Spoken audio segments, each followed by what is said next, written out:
Hey everyone, welcome back to Unbiased Magic Reviews. I hope that you're doing well. Today I have a requested magic review for you guys. We're taking a look at Bob Cassidy's Billet Killers. Now, I was asked to review this and give some recommendations of other material regarding mentalism with billets, and hopefully by the end of this review you'll have a good idea of whether or not you even want to bother picking this up, and hopefully I can point you in a direction that will be most useful to you. Now, you can pick up this download for $20. It's a little bit over an hour long, where about half of it really is about billets. The other half is about other random items, where Bob Cassidy basically just talks into a camera.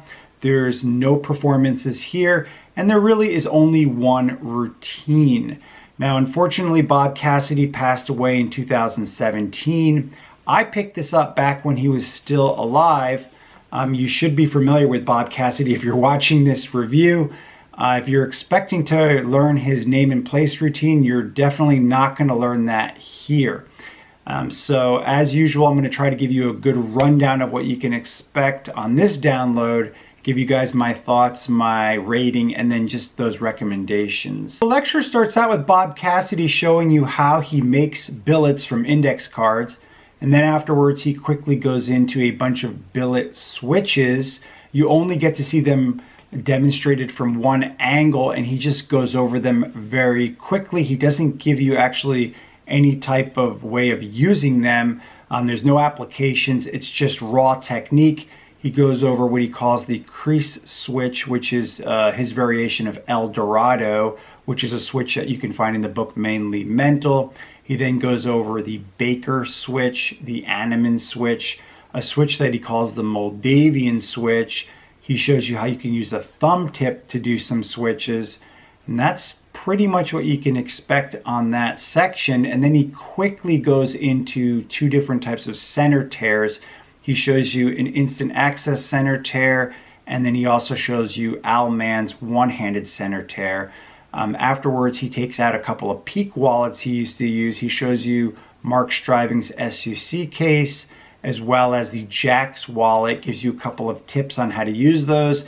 And then he gives you an idea of how you can do a type of prediction effect, doing some secret writing. Again, he's just giving you an idea. He actually doesn't really show it to you from beginning to end. Afterwards, he totally switches direction, takes out some envelopes, and gives you an idea of how you can do this envelope switch that he calls back and forth, in the idea of in the middle of like a bank night routine. Again, he doesn't go into any specifics. He just shows you the switch, giving you an idea of how you could use it in a bank night type routine. And finally, at the end of the lecture, when there's only about 10 minutes left, he goes into one routine, the only routine that he actually shows you, which is a routine involving a pack of cards. He has half of the audience concentrate on a card, whereas the other half of the audience is going to whittle down a pack to one card. He basically separates the pack in half.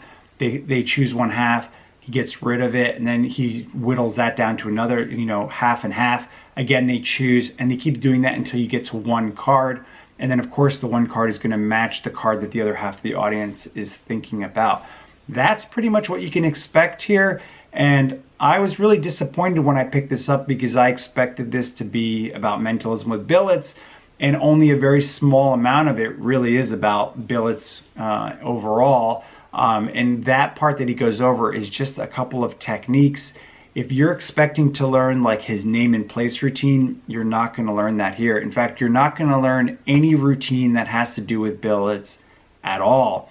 And just touching on those few things that he does go over, I think that some of the switches are practical and things that you could use, but taken as just by themselves, it's pretty useless, because they're just some switches. You have to have a routine in mind that you're going to use it with. The center tear, I actually prefer the T-Rex center tear over the ones that he shows you.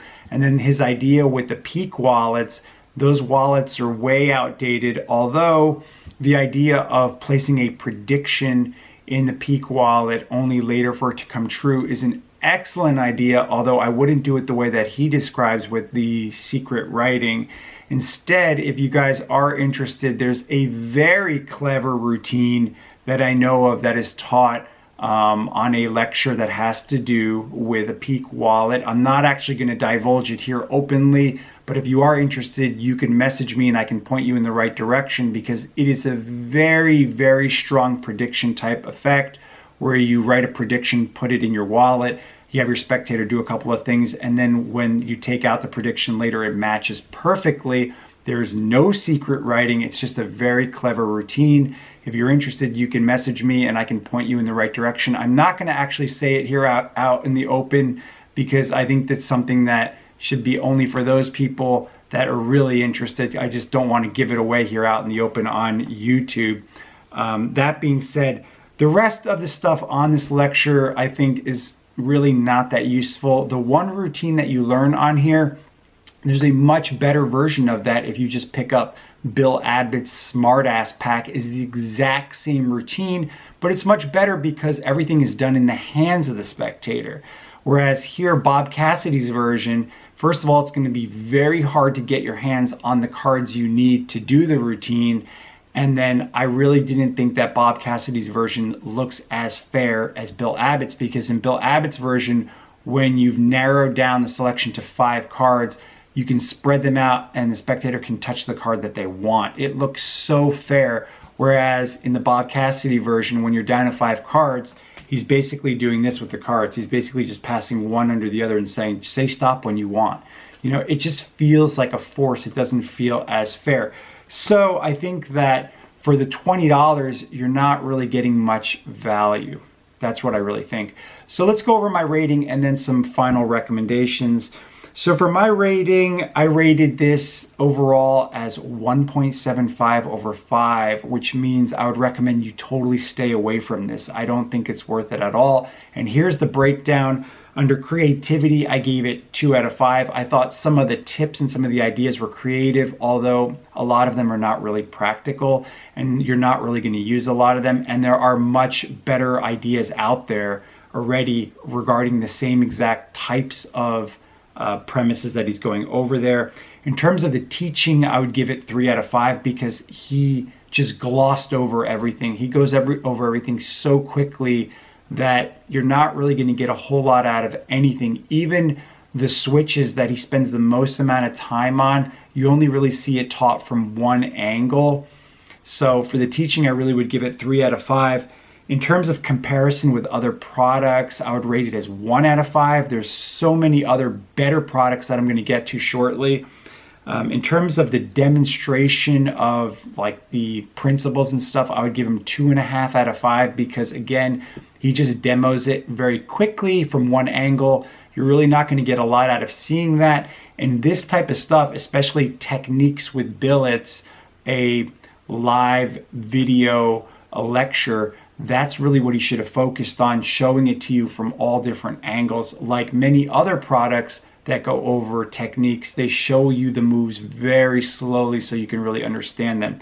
So for the demonstration, I gave him 2.5 out of 5.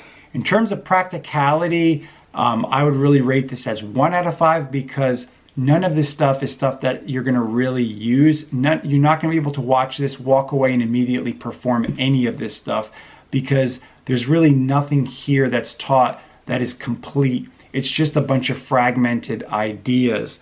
And then finally, the price I would rate as 1 out of 5 as well because I think there's so many other better products for your money out there. So again, my final rating of this is 1.75 over 5. I would recommend you stay away from this. I don't think it's worth it, unfortunately. And here's my recommendations for you guys of other products that are much better and the reasons why. So one product which is a little bit old now is Alan Zing's Master Billet course. This was a 4 DVD set and this was put out like at least 12 years ago. It's still pretty good. I would recommend it because I think that there's a lot of good stuff on there that you would learn. Another recommendation of mine for you guys would be Elliot Bresler's Switchcraft. It's indispensable. I would definitely recommend that you guys pick that up because you're going to learn lots of different switches, lots of different routines. Of course, I recommend that you take a look at Billets for the Modern Mind Reader by Julian Losa that I've also reviewed here on the channel.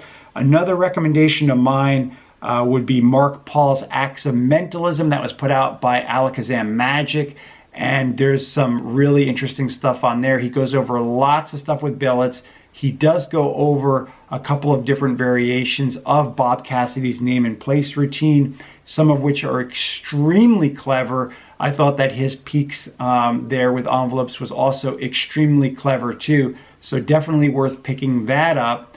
And then my final recommendation to you guys, if you can get your hands on that, would be Marco Fida's Silent Messengers lecture notes. A little bit harder to get your hands on to buy, but definitely worth it because Marco Fida goes over the history of Billets and Mentalism. He goes over the prime techniques used with Billets. He goes over 6, although there's actually really 7 secret techniques that you can use with Billets. He goes over 3 routines, and one of those routines is an excellent version of Bob Cassidy's name and place with Billets, where you're not burning anything. It's extremely practical and very useful. Again, these are the products that I would recommend to you guys that has to do with Mentalism with Billets. And I would also, like I said to you earlier, I would recommend that you just stay away from this download, Billet Killers. Anyway, so that pretty much sums it up. That's everything I have to say about this download. And I hope that this has answered that question that you have of whether or not you should pick this up.